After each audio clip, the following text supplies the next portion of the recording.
Hi there, folks. Don McCluskey coming at you with a very long-awaited episode of the McNews. It's good to be back. I've taken some time off from the internet mostly, and also from the McNews, to work on my marriage, and that seems to be going pretty well. Donna felt like I was paying a little bit too much time to my audience, and so we've been working on the marriage. And as any married person knows, a marriage takes work, so things are good. And I missed you guys a lot, okay? I'm really excited to be back. So where do I start with this craziness, this crazy world that we live in? Okay. Well, I've got mermaids, Mormons, zombies, bath salts, all kinds of craziness going on here. And where to start? Where do you start with a load like this on your plate? So Romney, that whack job, as far as I'm concerned, won the Republican nomination today. And you know, I never trusted the guy. He's just got that cheeseball like a little bobblehead that goes on your windshield. It's the way he looks to me, okay? And everything he says feels insincere and authentic and pretentious, and like you can just see he's got a mask on and he's a complete jackass, okay? I am a Republican, and I don't think I'm going to vote for Romney. I hope Ron Paul runs as an independent. He's got a lot of support, but I wouldn't feel comfortable voting for a man who wears magic underwear. You think I'm kidding? Look it up. Mormons are required to wear magic underwear. Sacred underwear. It's this tight, disgusting bodysuit that's supposed to inhibit their, I don't know, I guess their lusty feelings, their natural biology, whatever, but they're required to wear it. I could almost guarantee that a lot of them don't wear it, but next time they have a presidential debate, you know, I want somebody to ask Romney to just pull his pants down. Drop your drawers, Romney. We just need to see it, okay? I mean, that's, you know, what kind of... the election basically comes down to that, really. Who's got the nicest underwear, you know? I mean, it might as well. The issues are such bullshit. I'm hoping for a good independent candidate in there. The Mormon thing really bothers me, too. So I've written a little about the Mormon religion here. In the 1820s, Joseph Smith, the prophet, was basically an outcast in his town, had a lot of legal troubles, and was a basically shiesty guy. Suddenly dug up these holy tablets that only he was able to read, wearing the magic glasses. They call them stones, but they're like magic eyeglasses through which he could look, translate this Book of Mormon, which essentially said that after Jesus was crucified in the Bible, yeah, he was resurrected over here in America and walked around teaching the Indians who were here about God. But he was teaching them different stuff than he was teaching them in the Bible. So this guy got chased out of every town in America and moved west and, you know, created a religion of stragglers. You know, just like America was a bunch of criminals that were shipped over here. Well, he basically took a bunch of criminals and started a, you know, an economic fortress in Utah where no one even wanted to live, and built it because they only buy each other's products. In case you didn't know that, that's how Mormons are. They only support Mormon business.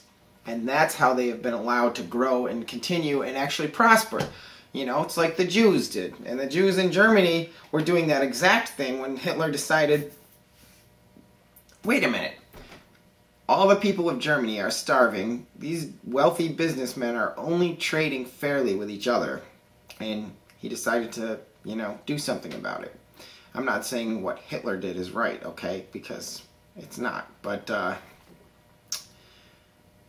it reminds me of an old joke. How many Jews can you fit in a Volkswagen? 2 in the front, 3 in the back, and 25 in the ashtray.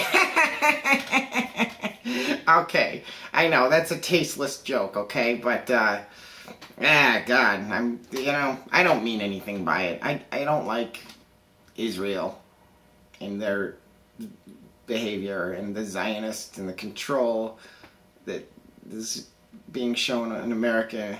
You know, for some reason we're giving lots and lots of our tax dollars to their military so that they can commit genocide against the people who lived there before. I don't want my tax dollars going there. I don't care about Jewish politics. I don't think it has any place in American politics. And I don't think religion belongs anywhere in American politics either. So Romney can take his magic underwear and stick it right up. Oh wait, it's already up there, isn't it? Pick that wedgie out, Romney. That stuff is too tight. It's killing your sperm count, all right? Okay. And next, what we have here, let's go with the Animal Planet. Animal Planet did a documentary about the existence of mermaids. What? What is going on here? The Animal Planet, that is an educational program teaching people about nature and biology and things going on this planet, has a sensationalist documentary about mermaids. A speculative documentary about how they could have existed, even though there's no evidence, and the whole idea is absolutely ridiculous. And apparently there's a controversial little CGI about showing a mermaid giving birth to a baby, because the documentary filmmaker's father said, how do they have sex? Well, good question. How would a mermaid have sex? Why is there even a show like that on the Animal Planet? Well, the reason is because we live in a fanciful culture full of people that teach their children to believe in Santa Claus and other fairy tales like Jesus. And then you have a generation of young people that believes in vampires. Literally, these kids believe in vampires. And you know, Vlad the Impaler, in the 1600s, there was a guy that the vampire legends were based on, and there's, you know, certain anemia, iron deficient diseases that cause people's skin to be pale back, like, you know, 1200s or whatever. So the sun was bad for them somehow. I read about this a long time ago in college, and they might have bit people to try and get the iron from the blood, you know. So vampire myths. But now you've got kids that really believe in this, and you've got kids getting fangs, real fangs, like sculpted under their teeth, and you've actually got teenagers believing that the zombie apocalypse is a legitimate, possible phenomenon that could happen. Now, what's funny about that is that that naked black guy, you know, he chewed off a homeless guy's face and was eating it in Florida, and the police shot him 6 or 7 times, and he didn't feel it. Now, a lot of people are, you know, on the internet saying, oh, zombies are real. This proves it, okay? But they also did the toxicology report and found out that he's on bath salts, okay? The new drug, bath salts, which, I don't know. You know, when I was a kid, kids were taking Lysol and snorting it and to try and get high, and then I remember the compressed air cans and the you know, whipped cream canisters. Kids are stupid. Kids are so stupid that they will just be like, you could, I mean, you could give them a nugget of plutonium and tell them if they eat it, it'll get them high, and they'll do it. Because I never understood this. I wasn't one of those kids.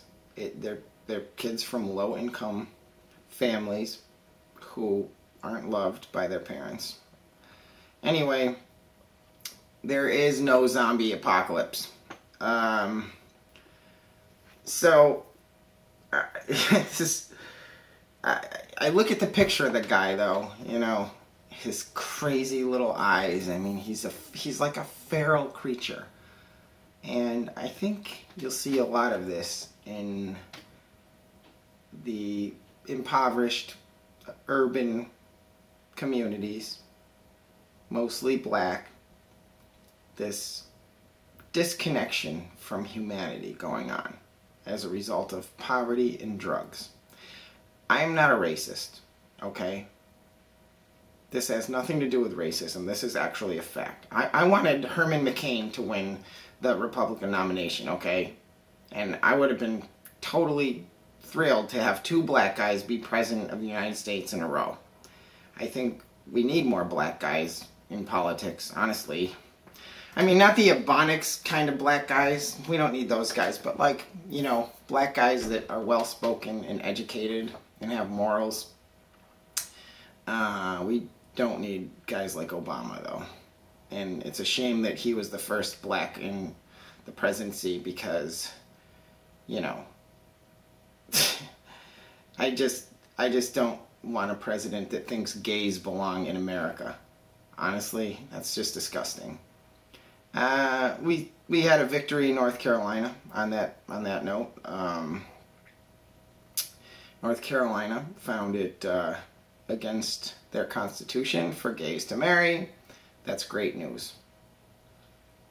Ironically, you're allowed to marry your cousin in North Carolina. I think they might want to take that off the books so they can stop looking like bumpkins, but, you know, I guess each to their own, right? Oh, God. Okay, anyway, impoverished ghettos, poverty is the problem facing this country right now. And what's happening is violent savagery is coming out. And it happens in the third world, too. Third world countries look exactly like the black ghettos in America do. And you don't see that in Asian ghettos in America, though. Actually, I don't even think there are any Asian ghettos here.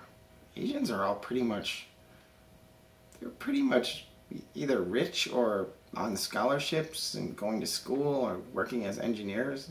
I don't think there's even poor Asians anywhere in America. They must just only come over here if they have, you know, the rich ones come over here or something, because I don't see poor Asians anywhere. Granted, this is Ohio, and what do you expect? Maybe if I were to go to, I don't know, Chinatown, San Francisco. I was there once, and it looked kind of dingy. Oh, in Chinatown, New York, that looks dingy too, but there's no crime there. There's no face-eating, hollow-eyed drug addicts lurching around naked trying to, you know.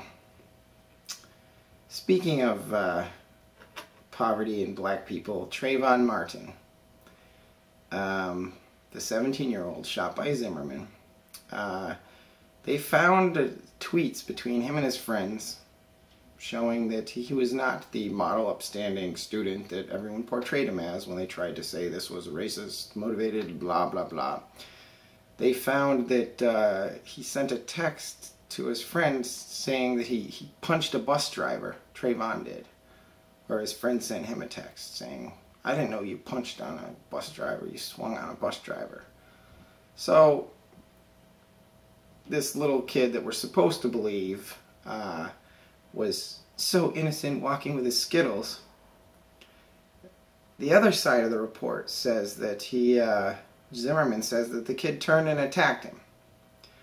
And now we see Trayvon has punched a bus driver, had a drug arrest already, or drug, was found with drugs and doing graffiti, and, another little hood rat. Not that he deserves to die for that, but maybe there's something else going on. Maybe the media has been playing your heartstrings, trying to make you look like, oh, it's the evil white empire against the poor little black guy that can't defend himself. And meanwhile, who's causing the most violence in America? Just saying. Anyway, that's enough for tonight.